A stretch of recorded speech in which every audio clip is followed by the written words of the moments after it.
a nossa aula de língua portuguesa. Com certeza, melhor disciplina que vocês têm aí para estudar para o seu concurso, né?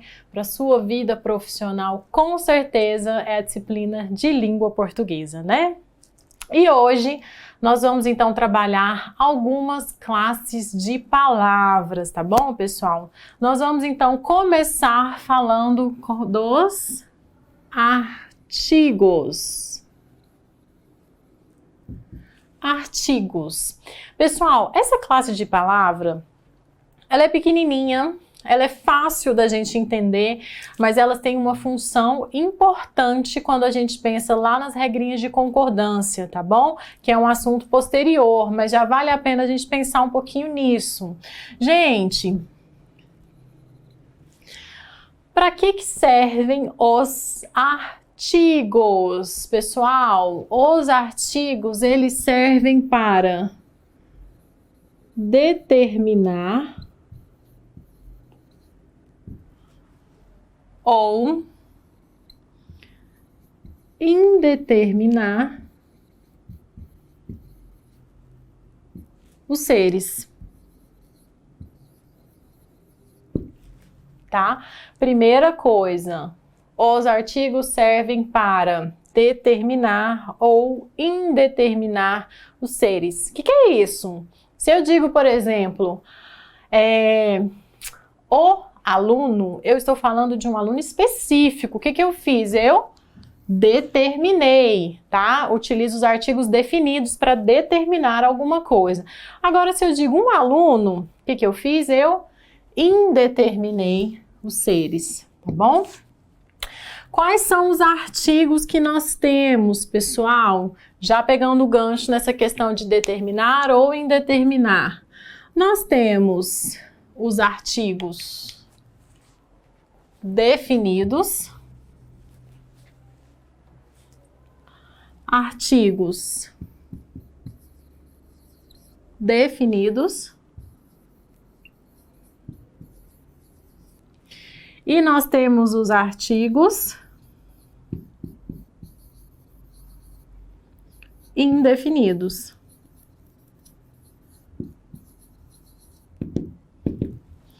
Quais são os artigos definidos da língua portuguesa? O, a e os seus plurais. Quais são os artigos indefinidos que nós temos? Um, uma, uns, umas. Simples assim, tá? Esses aqui determinam os seres e esses aqui indeterminam os seres. Certo? Então, quando a gente fala em determinar os seres, eu utilizo os artigos definidos. Quando eu indetermino os seres, eu utilizo os artigos indefinidos, tá bom? Então, assim, pessoal, em um plano semântico, tá? Nós temos que os artigos fazem parte das classes de palavras que servem para determinar ou indeterminar os seres. Gente, num plano morfológico, o que eu posso falar dos artigos? Classe de palavras que varia em gênero e número, tá? Essas variações aqui. Nós temos masculino, feminino, nós temos singular e temos plural. Os artigos, eles fazem essas flexões somente em gênero e número. Concordando com quem, gente? Com o substantivo a que se referem, tá? Se eu tenho a palavra professor, o artigo vai ser masculino singular, o professor. Se eu tenho palavra professores, eu vou colocar os professores, tá bom? Masculino, plural. Tudo combinando com o substantivo a que se referem, beleza? Gente, então a gente já viu num plano semântico, a gente já viu num plano morfológico e falta a gente entender a importância dos artigos em um plano sintático.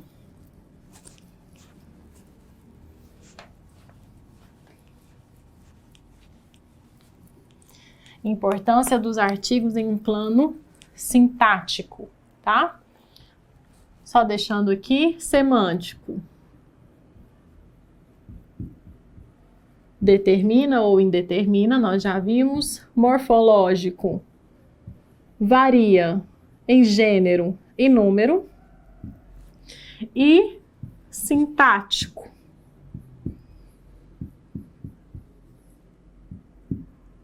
Sintático. O que eu quero que vocês lembrem desse plano sintático? Gente, os artigos exercem a função de determinantes. Por ora, lembrem-se disso. Quando vocês estiverem estudando regras de concordância, vocês vão ver que por vezes a gente fala assim, a palavra está precedida de determinante. Quem em regra faz essa função? Os artigos, beleza? Então, no plano sintático, eles são determinantes e interferem nas regrinhas de concordância. Mas isso é uma matéria lá da sintaxe, tá bom? Gente, o que é importante vocês pensarem um pouquinho? O artigo a, tá bom? Por quê? Porque por vezes o artigo a, ele se liga com a preposição a.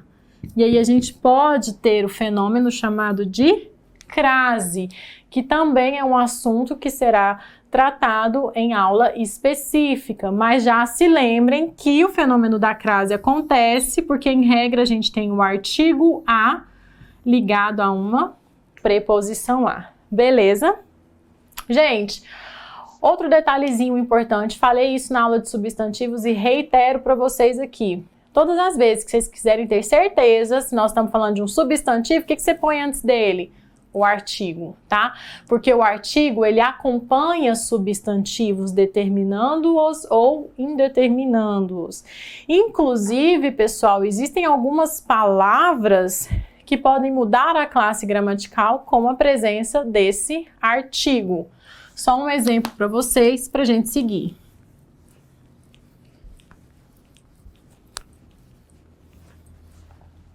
Quando a gente pensa aqui, pessoal, a blusa é branca, né? Aqui nós temos o artigo acompanhando blusa e aqui nós temos um adjetivo, beleza. Branca aqui, né? Tem função de adjetivo. Agora eu posso colocar assim, o branco é uma cor bonita. Esse branco aqui, pessoal, qual é a classe de palavra dele? Substantivo. Por quê, professora? Porque ele está precedido de artigo, tá bom? Então, os artigos também têm essa função de substantivar as palavras.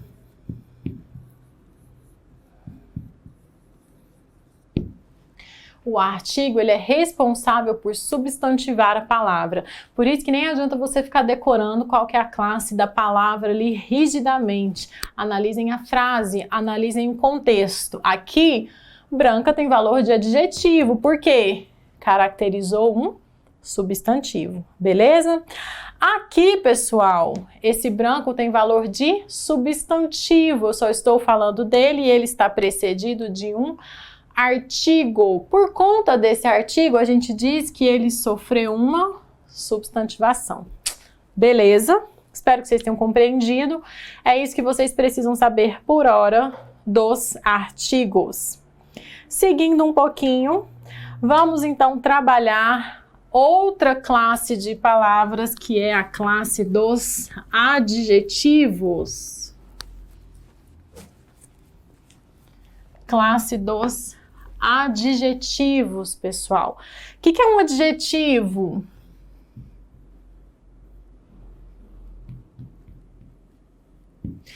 Adjetivo é a classe de palavra que caracteriza o substantivo. Essa é a primeira coisa que vocês têm que saber. Para que serve o adjetivo? Caracterizar. Caracterizar quem? Substantivo. Tô escrevendo grande de propósito. Prestem atenção nesse detalhe. O adjetivo só caracteriza substantivo, tá certo? Gente, se o substantivo estiver no feminino, como é que fica meu adjetivo? No feminino. Se o meu substantivo estiver no plural, como é que fica o meu adjetivo? No plural, tá? Vai concordar com ele porque tá ali ligadinho nele, tá certo? Gente, colocando um exemplo aqui, né? Os policiais nervosos prenderam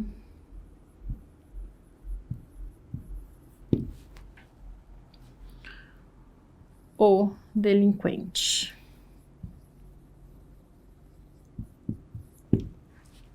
Tem adjetivo na minha frase? Tem adjetivo na minha frase.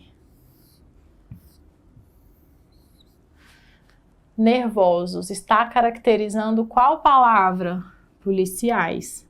E aí eu já sei que policiais é um substantivo, principalmente porque ele está precedido de artigo, beleza? Policiais, gente, masculino, plural. Como é que fica o meu adjetivo? Masculino, plural também, tá bom? Então, assim, gente, é muito importante vocês lembrarem que o adjetivo caracteriza o substantivo, porque existem algumas palavrinhas que às vezes são adjetivo e às vezes são advérbios, e isso gera dúvida na hora de fazer flexão. Mas segurem essa informação que a gente trata dela depois. Por hora, lembrem-se que o adjetivo serve para caracterizar substantivo, beleza?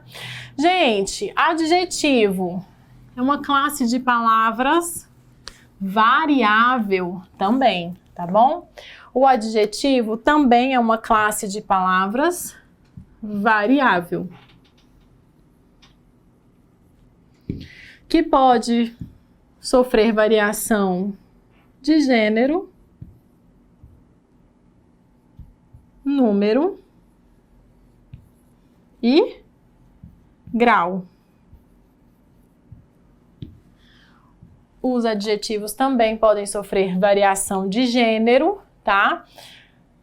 Feminino e masculino. Pode sofrer variação de número, que é singular e plural. E pode sofrer variação de grau, que a gente então vai analisar com mais cuidado, tá bom? Gente, então lembrem-se disso. Classe de palavras que caracteriza o substantivo e pode variar em gênero, número e grau. Num plano sintático, eles exercem função de adjunto e a gente vai ver isso melhor quando nós estivermos estudando a sintaxe, beleza? Gente, com relação a gênero e grau, alguns detalhes eu preciso passar para vocês.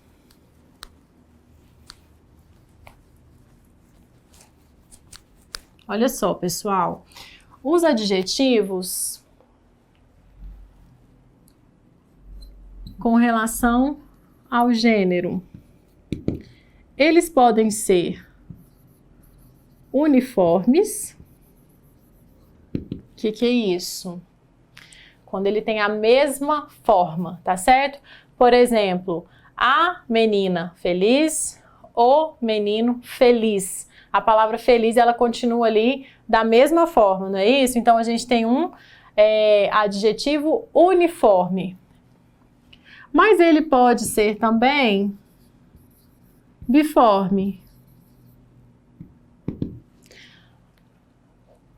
A menina é alta, o menino é alto, tá? Quando você tem as duas possibilidades, você diz que esse adjetivo também é biforme, beleza? Só lembrar, se a palavra, gente, se mantém do mesmo jeito, independente do gênero, ela é uniforme. Se você altera ali a última letrinha, mostrando o feminino e o masculino, você está diante de uma palavra biforme, tá bom? Os adjetivos, então, são classes de palavras que sofrem variação em número, né, em gênero e também em grau, tá? Lembrando que com relação às flexões, Em gênero, eles podem ser uniformes e biformes também.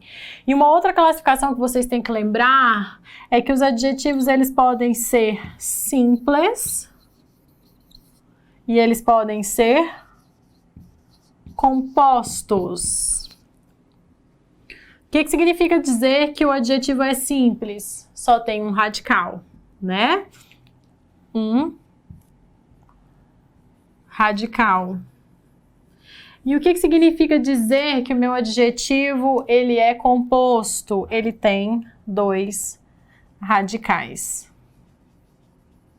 O que importa disso daqui, pessoal? Quando a gente tem o adjetivo com apenas um radical, formação de plural dele acrescenta S no final ou ES, de acordo com o que tem lá nas regrinhas na sua apostila ou no seu material.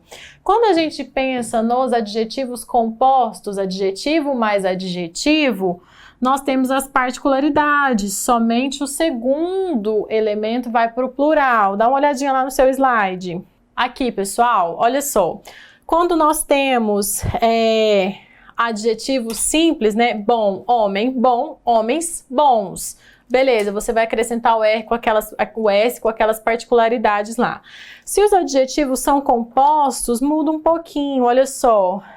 Eu tenho 2 palavrinhas compondo aqui, 2 palavrinhas compondo o meu adjetivo, né? Hospital, médico, cirúrgico. Como que fica o plural, gente? Se a composição tem valor de adjetivo, somente o segundo elemento vai para o plural.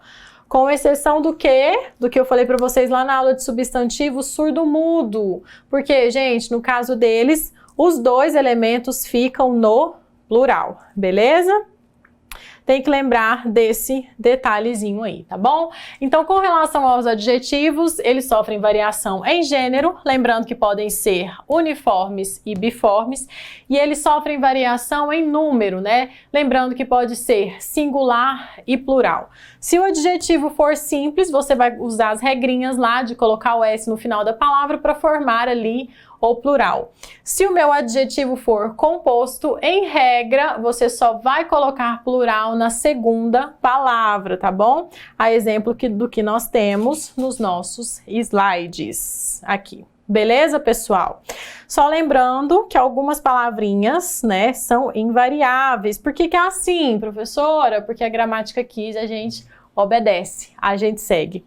Olha só, azul celeste, azul marinho, todos esses azuis aí que nós temos compostos, eles permanecem invariáveis.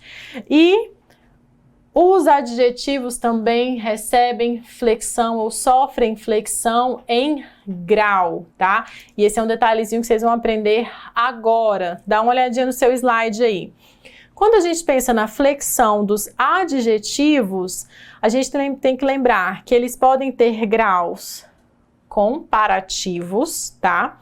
E eles podem ter graus superlativos. Qual que é a diferença de um para o outro? Anotem aí. A flexão em grau do meu adjetivo. Quando eu falo em comparativo, eu utilizo termos que comparam 2 seres, tá bom? Dá uma olhada no meu exemplo. João é tão alto quanto José. Ou João é mais alto que José. Ou João é menos baixo que José. Poderia colocar essas 3 possibilidades. Vocês percebem que a gente utilizou tão quanto, mais do que e menos do que. Se você utiliza essas 3 possibilidades, tão quanto, mais do que, menos do que, você está utilizando aí o grau comparativo, que pode ser de igualdade, nesse primeiro caso, tão quanto, superioridade, no segundo exemplo, mais do que, e de inferioridade, menos do que, tá certo? Esses são os graus comparativos. E, além disso, nós temos o outro grau, né, dos adjetivos que a gente chama de superlativo, que na verdade a gente não vai comparar uma coisa com outra, vai pensar naquele próprio ser, tá? Compara ou pensa nas qualidades de um único ser. E aí a gente diz o seguinte, que pode ser superlativo relativo, João é o mais alto da turma. Não estou comparando ele com alguma pessoa, estou dizendo que de um grupo ele se destaca. Esse é o superlativo relativo. Você coloca ali o seu objeto de análise ali em posição de destaque em relação a um grupo ou algo maior, tá? Então, superlativo relativo, João é o mais alto da turma. Posso dizer também, João é muito alto ou João é altíssimo. O que que mudou? Também é superlativo, tô falando dele com ele mesmo, tá? E no primeiro exemplo eu utilizei o muito. Ele é muito alto, absoluto analítico. E no exemplo de baixo eu coloquei um sufixo, altíssimo. Aí eu tenho absoluto sintético, tá bom? Porque aí eu não tô pensando em nenhum outro ser, eu tô comparando ele só com ele mesmo. Então é absoluto. Se eu coloco muito, absoluto analítico. Se eu coloco um sufixo ali no meu adjetivo, absoluto sintético, tá? Tô apresentando isso para vocês, mas é óbvio que tem coisas, alguns detalhes, como, por exemplo, a identificação dos adjetivos dentro da frase que são mais importantes, beleza? Então, vocês aprenderam aí as flexões dos adjetivos. E, pra gente finalizar, então, a aula de hoje, vamos falar sobre os numerais. Próxima classe de palavras, numerais. Então, falamos dos artigos, falamos dos adjetivos e agora vamos falar dos numerais. Gente, para que servem os numerais? E aí eu só vou apresentar alguns detalhes para vocês. Classe de palavras que indica quantidade, ordem, multiplicação,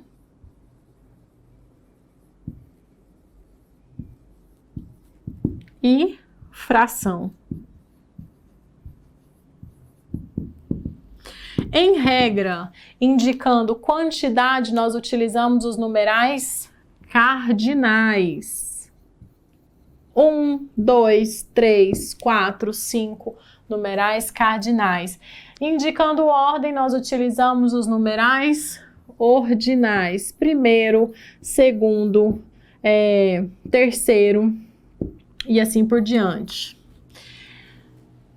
Indicando multiplicação, números multiplicativos.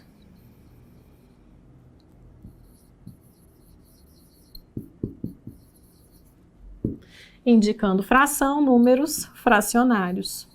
Metade, terço, quarto e assim por diante. E aqui dobro, triplo e tudo mais, tá bom? Os numerais, pessoal, podem sofrer também variação. Por quê? Porque é uma classe de palavras variável. Então, a gente tem que os numerais podem sofrer variação em gênero, a primeira colocada ou o primeiro colocado, e também pode sofrer variação em número, a primeira colocada ou as primeiras colocadas. Também temos essas possibilidades. Vamos dar uma olhadinha no slide aí então, para vocês verem como que poderiam ser essas flexões dos numerais. Olha só. Primeiro, primeira, poderia ser primeiros, primeiras. A gente percebe aí flexão em gênero e também em número. Pode ser uma flexão apenas de gênero, que nós temos em alguns números cardinais, 1, uma, 2, duas, né? 300, 300. E quando a gente tem ali flexão apenas de número, né? 1 terço, 2 terços, quinto, quintos, tá certo? Então, os numerais também sofrem flexão. Gente, detalhezinho para vocês, interessante, tá? Serve aí para vocês fazerem indicação dentro de frases, redação e tudo mais. Como que a gente emprega os numerais, tá bom?